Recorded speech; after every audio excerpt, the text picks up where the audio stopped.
എല്ലാ ദിവസത്തെ പത്രങ്ങളിലും വരുന്നു. ഇതെല്ലാം കാണുമ്പോൾ എനിക്ക് തോന്നിയിട്ടുള്ള ഒരു സംശയം, വായന ഒരു ദിവസത്തേക്കോ ഒരാഴ്ചയിലേക്കോ ഒരു പക്ഷത്തേക്കോ മാത്രമുള്ളതാണോ, അതോ പ്രാണൻ വായുവിലരിയും വരെ നമ്മളോടൊപ്പം ഉണ്ടാകേണ്ടതാണോ എന്നതാണ്. വായന എപ്പോഴും കൂടെ ഉണ്ടാവുന്നതാകണം എന്നാണ് വ്യക്തിപരമായ എൻ്റെ അഭിപ്രായം. കാരണം പലർക്കും വായന പലതാണ്. എന്നെ സംബന്ധിച്ചിടത്തോളം ഞാൻ ജീവിച്ചിരിക്കുന്നു എന്ന് എന്നെ തന്നെ ബോധ്യപ്പെടുത്താനുള്ള എൻ്റെ ശ്രമങ്ങളിൽ ഒന്നാണ് വായന. അങ്ങനെ ആയിത്തീരുക, അങ്ങനെയാവുക, അത് ആചരണമല്ല മറിച്ച് ആഘോഷമാക്കുക. വായന ആഘോഷമാകുന്ന ഒരു കാലം അതിമനോഹരമാണ് എന്ന് പുതിയ തലമുറയെ വീണ്ടും ഓർമ്മിപ്പിക്കാനായിരിക്കണം ഇത്തരമൊരു വായനാ ദിനവും വായനാ വാരവും വായനാ പക്ഷാചരണവും മറ്റും സംഘടിപ്പിക്കുന്നത്. കഴിഞ്ഞ ദിവസങ്ങളിൽ നമ്മുടെ ഗ്രൂപ്പുകളിൽ ഷെയർ ചെയ്ത ഒരു ബ്രോഷർ ഉണ്ടായിരുന്നു. അതിൽ കഴിഞ്ഞ ഒരു അക്കാഡമിക് ഇയറിൽ നമ്മുടെ കലാലയത്തിൽ സെൻട്രൽ ലൈബ്രറിയിൽ നിന്ന് ഏറ്റവും കൂടുതൽ ബുക്ക് എടുത്ത UG വിദ്യാർത്ഥി, PG വിദ്യാർത്ഥി, ഗവേഷക വിദ്യാർത്ഥി, അധ്യാപകൻ, അധ്യാപിക, മറ്റ് ഓഫീസ് സ്റ്റാഫ്, ഇങ്ങനെ ഏറ്റവും കൂടുതൽ വായിച്ചവരെ ആദരിക്കുന്ന ഒരു ചടങ്ങ് കൂടി ഇന്ന് സംഘടിപ്പിച്ചിട്ടുണ്ട്. അതൊരു നല്ല കാര്യമായി എനിക്ക് തോന്നി. അത് നിങ്ങളെ പോലെയുള്ളവർക്ക് ഒരു പ്രചോദനമാകട്ടെ. അടുത്ത വർഷം ഈ പോസ്റ്ററിൽ, ഈ ബാനറിൽ നിങ്ങളുടെയൊക്കെ മുഖങ്ങൾ വരാൻ വേണ്ടിയുള്ള ശ്രമമാകട്ടെ ഈ ഒരു പക്ഷാചരണം എന്ന് ആഗ്രഹിക്കുന്നു. ഒപ്പം തന്നെ രണ്ട് വാക്കുകൾ ചേരുമ്പോൾ വായനക്കാരുടെ ഉള്ളിൽ മനോഹരമായ നക്ഷത്രങ്ങൾ വിളങ്ങുന്ന വായനാനുഭവം നിങ്ങൾക്ക് ഏവർക്കും സ്വന്തമാകട്ടെ എന്നും ആഗ്രഹിക്കുന്നു. ബൈബിളിൽ ഒരു വാചകമുണ്ട്, ഒരു സന്ദർഭമുണ്ട്. യേശു വെള്ളം വീഞ്ഞാക്കി മാറ്റിയത്. പക്ഷേ അതിനെ ഗൈഡൻ തിരിച്ച് കവിതയാക്കിയപ്പോൾ വെള്ളം മുഖമുയർത്തി അതിന്റെ നാഥനെ കണ്ടു.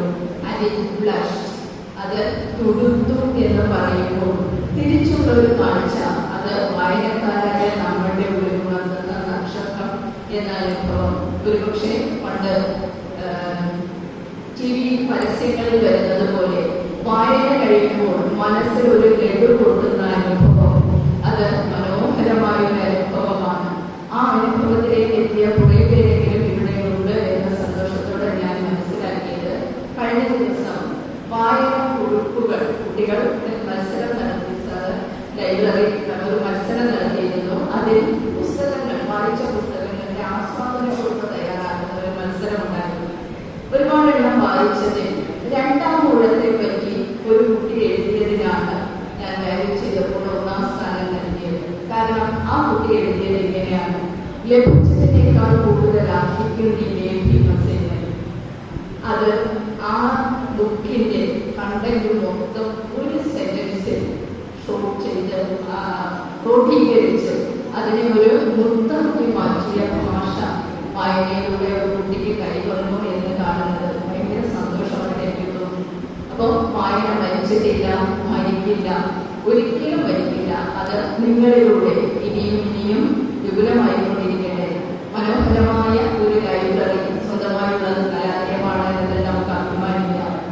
സക്രിയയുടെ ഒരു കഥയുണ്ട്, യേശുപുരം പബ്ലിക് ലൈബ്രറിയെ കുറിച്ചൊരു പരാതിയിൽ.